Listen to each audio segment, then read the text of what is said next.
Okay, so here you've got your little gene here, and this is going to be how the spliceosome complex works.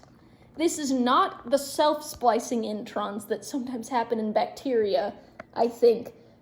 Actually, I think eukaryotes can do this, but we're doing the thing with the spliceosome complex. So, first, you've got proteins U1 and U2. U2 clamps onto the branch point A, and U1 will clamp onto the GU barrier of the intron that you want to get rid of.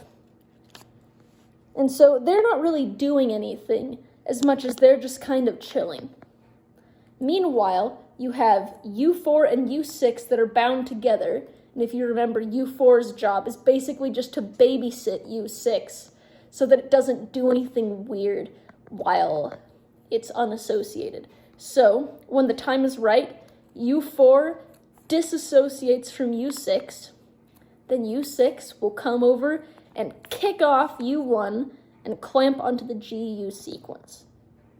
So then U2 and U6, they associate with each other, and that's enough to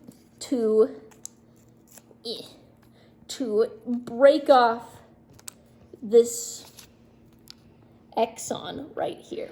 So now it's kind of bound up in this little loop formation, the lariat formation. Now, I don't have too many fingers, so I'm just pretend that it's still in a lariat formation.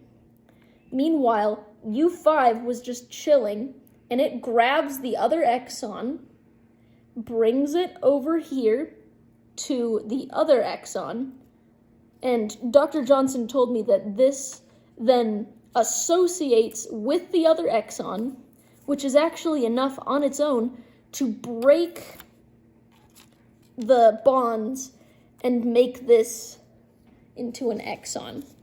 So here you have your two exons that are now spliced and ready to go, and you have your intron that you don't need anymore in this little lasso lariat formation thing. And that's how the spliceosome complex works.